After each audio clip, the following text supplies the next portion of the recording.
The detective was threatened by the no-goods of the society around you, so he hopped on a train to get messed into another place. Another time, another town. This is how we lived, moving from town to town, gaining reputation first as a clown, and through that someone would want to cast him out, and all the connections between individuals and ties would be revealed, and he could get at the truth by telling you lies. And in that train he dumped the content of his mind on the page of a notebook, but the story didn't have a hook. So he took a look through the window, the countryside passing by, meanwhile reflecting on his life, all the previous times that the same pattern had repeated itself. Now what passed by was the forest of the elves. He had become a new man for the face of the new world. He was not conscious of the chirping birds. He thought too much to hear good. Most facts and figures passed him by like he was in a moving train of his mind. Behind his eyes he was thinking about the modern times, the fast flow of information, the exhaustive pace of transportation. Between 2 points on Earth you could travel faster than the flight of the bird. The law of the land had been to respect the king and stay obedient to laws and the rules, but detective had collected enough clues. This was no civilized world. He had to relocate into the time of the Western. It was just a bad move, he thought in his mind, but through that he gained some valuable wisdom into the nature of the third eye.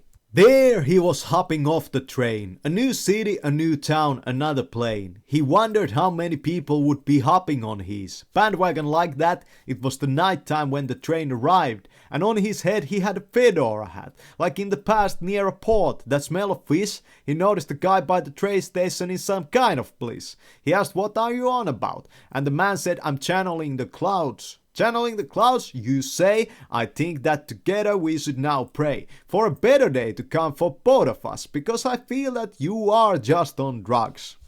That was one encounter among the many. Thousands of people the detective would meet and carry their worries heavy. At some point the weight would become too much and he had to board on the bus. There had been a whole big fuss about how he had become involved in the Turkish rugs, not meaning anything you put on the floor, and no longer he was even welcome in the town's cloistery store. He had befriended some whores, and when he looked at the bounty placed on his head and the scores, we weighed the scales of feather and gold, then he deemed that for this kind of silliness I'm just too old. And it was onwards with the train to the next town we go, like an autistic kid playing with trains or spinning platters.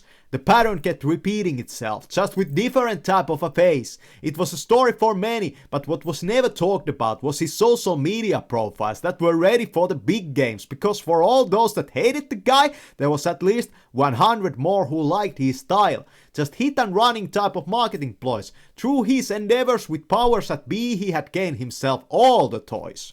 Still yet he felt like he had no choice but to keep continuing on his life, magnifying and shaping his voice, and the voice was indeed powerful and strong. With this voice he could make your whole body move along, and it was not before long everyone had become conscious of this. The town had an undercover eye, the true detective. What he couldn't foresee yet though was how all towns, cities, even kingdoms and planet systems were all connected, and there was someone that had followed him, bandwagoning on his tail, leaving behind a smoky trail, so he split himself in two, being where you could never have seen him move.